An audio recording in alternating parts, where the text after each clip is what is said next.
Bien, alors je vais vous présenter l'application Pad de l'ENT qui est en fait l'équivalent de Framapad et qui permet en fait un travail collaboratif des élèves sur un texte. Donc la première chose à faire, c'est de cliquer sur créer un pad. On choisit un titre ou un nom au pad. Ensuite, on choisit une image pour illustrer le pad et éventuellement une description. Une fois cette étape réalisée, nous allons partager le pad avec les personnes dont on souhaite qu'elles contribuent au travail. Donc si c'est un élève qui crée le pad, il va partager ce pad avec le collègue de la classe avec lequel il va le travailler. Par exemple, là je tape BTS 1C pour le partager avec tous les élèves de BTS 1C. Je clique sur contributeur afin que les élèves puissent contribuer au travail de rédaction du texte. Sinon, ils ne pourront que y accéder en lecture, c'est-à-dire le lire.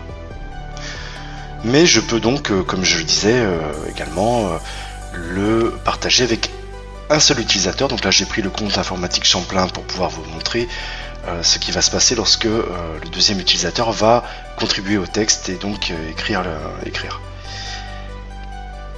Voilà, donc ici, on voit que on a une sorte de chat qui permet aux utilisateurs qui collaborent à la rédaction du texte, donc qui leur permet de bavarder entre eux. Maintenant sur un autre ordinateur, je vais me connecter avec le compte Champlain Informatique avec lequel le pad a été partagé, et là je vois qu'il vient de se connecter puisque il apparaît dans la liste des utilisateurs connectés.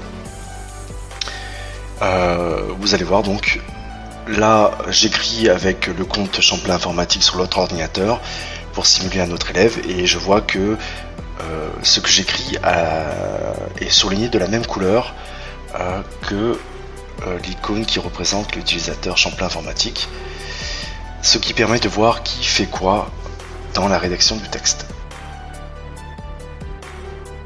Une fonction particulièrement remarquable de ce pad qui n'existait pas dans Framapad, c'est la fonction d'historique qui permet de visionner qui et comment les utilisateurs ont contribué au texte.